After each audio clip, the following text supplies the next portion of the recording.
Hi, I'm Rosemary Barton. Expensive gifts, beautiful young women, and business deals too good to be true. A Conservative MP is charging Chinese authorities of attempting to buy the influence of Canadian politicians and government officials with money and sex. Rob Anders, the member for Calgary West, says the efforts of the Chinese are more extensive and far worse than even CSIS head Richard Fadden claimed in an exclusive interview with CBC News.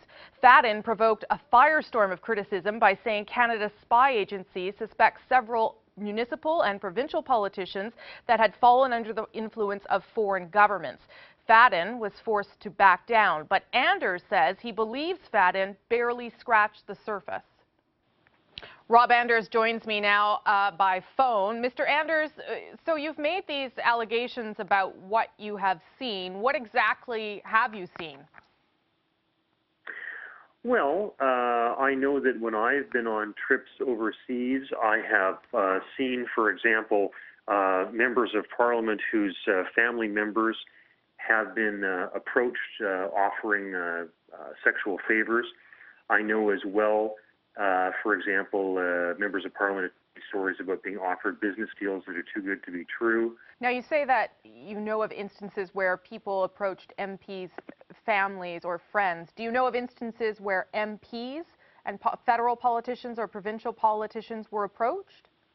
Absolutely. I'm not going to divulge names because that's not my purpose. My purpose is not to engage in a witch hunt against my federal colleagues, but I've had members of Parliament tell me about how they had women follow them back up to their room in Shanghai and offer them massages. I've had people talk about the karaoke experiences over there. I've had members of Parliament tell me about business deals they were offered that frankly were above market rates and that they should have known better, that were, veiled attempts to create or curry favor and influence. But how do you know that those were politically motivated things and it wasn't just something else? Well, in one circumstance, for example, I can think of a member of Parliament who was offered a trip over there, very lucrative, kind of five-star accommodations, et cetera, blah, blah, blah, to be set up with business deals for them and their family members. And the person who was offering that to them was trained in the Chinese equivalent of West Point. Now, I think you have to do a Venn diagram overlap, and you have to ask yourself, what's the likelihood that you have somebody who's been trained in the Chinese equivalent of West Point, who also has political connections, who also has money to hand out, who also speaks impeccable English, and happens to want to fraternize and give trips to politicians in Canada? When you do those five overlaps, what's the likelihood that that person isn't operating on behalf of that government and trying to peddle influence?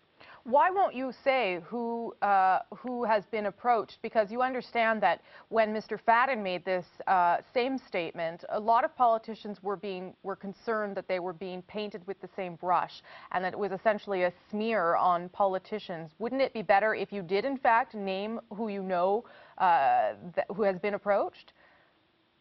Like I said, my job is not to do a witch hunt against given politicians or to end some political careers.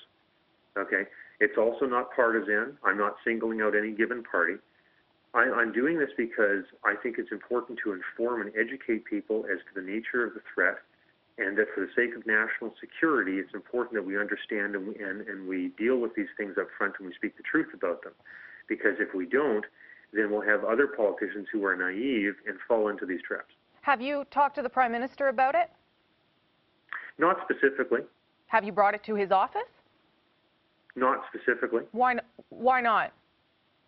Because I know that when they were going on their trips, for example, they were very well briefed by the Department of Foreign Affairs with regard to the very same thing that I'm talking about. And they were probably the most intensive briefings that the PMO ever had with regard to their foreign travel. So I know that they're aware of these things. I was surprised when Mr. Fadden was asked all sorts of questions that I didn't have some of the media, particularly the Parliamentary Press Gallery, contact me, but that's fine, they're busy. And now when I had a story that was done with the Epoch Times, I find that we have more of the mainstream media wanting to pick up on it now, and I'm happy to talk about it.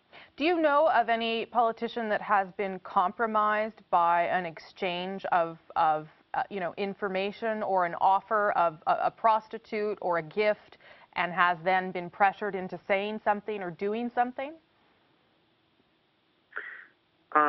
let's put it this way. I know politicians who have done things that I think are antithetical to their character, and I also know those politicians to have been offered things, whether they were lucrative business deals or sexual favors while they were over on foreign trips. Now, can I give you the smoking gun to say that I definitely know there's a link between the two? Probably not. But can I tell you that I think these things go on, and I think it's fairly obvious? Yes. But Mr. Anders, has it happened to you? Yes, ma'am. You have been offered sexual favors? Yes, ma'am. And what did you do? I didn't take them up, ma'am. But you were concerned about how it would be used against you?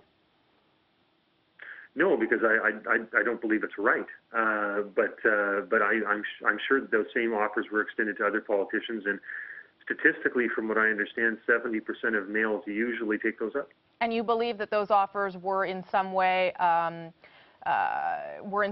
offered through the Chinese government or through politicians, or who do you think they came from?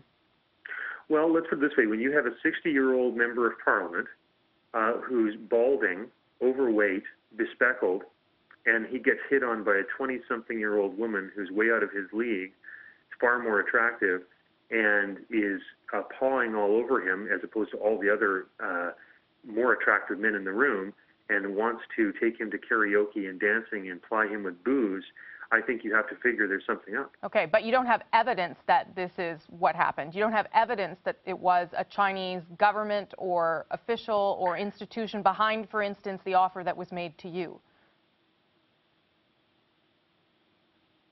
I do have evidence in mind. I can think of specific examples, but I'm not going to divulge names. Okay.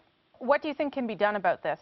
You know, I think it's important that we minimize their footprint, and if they're using embassies or missions, consulates, particularly missions and consulates, to advance those types of causes, that we make sure we keep an eye on that and curtail that. Okay, Mr. Anders, thanks very much. Are you going to be here for caucus next week? Yes, ma'am. All right, well, we'll see you then, sir. Thanks. Bye-bye. Well, the Prime Minister's office had no comment on the allegation, saying that Anders speaks for himself.